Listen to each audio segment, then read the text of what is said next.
I want to give a huge shout out to FridayParts for hooking us up and wrapping our package extremely well. Everything was wrapped crazy good. I'll put a picture up here. I got it unwrapped so I can get going on this project. But man, FridayParts knows how to wrap their stuff. This fast right here is supposed to make my truck apparently run a lot better. And then I also ordered a sump kit for it because I don't want to drop the tank. So what I'm going to end up doing is drilling into it and then installing this. So the install should be a lot simpler than dropping the whole tank. While all of that is draining, I'm going to start assembling this and see how it goes. Installing this bracket is going to be very simple. All you need to do is install a spacer, align the hole, and then use the screw.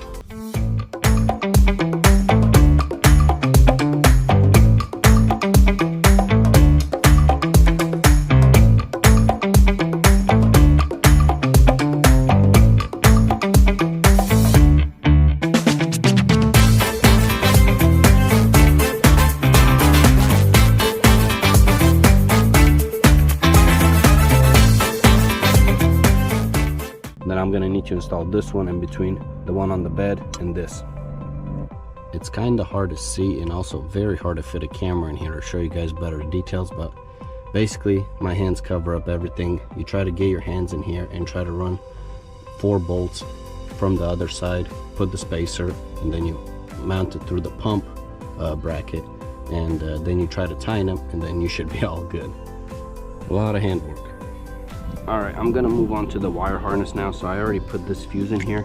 So it comes with a little pack and it has a bunch of little gadgets in it, and this 10 amp fuse needs to go in here. It already comes with the cover installed, so then you just have to remove the cover and clip it back in, and then this part is done. We got to come to these power and neutral, and we're gonna need to crimp these on. And then over here with this one that's single, it's for an add fuse, so we're gonna have to install this like this, crimp it on as well, and then I believe it's going to get this little fuse right here. And once we run the wiring all the way through, this is going to go inside our fuse box.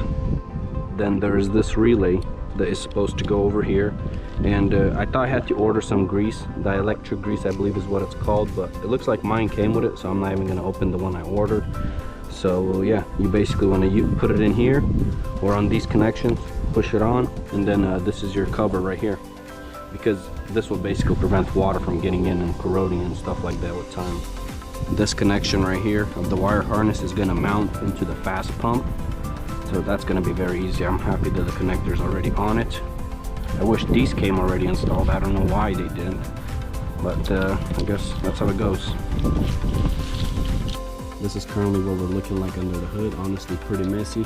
I got the harness ran to the battery, and I got the fuse over here, but these filters right here are super easy to install. You just have to look at the picture, and then it tells you basically exactly where to put it, because they both look the exact same. Everything's super jank right now. I gotta fix all the wiring. Whew.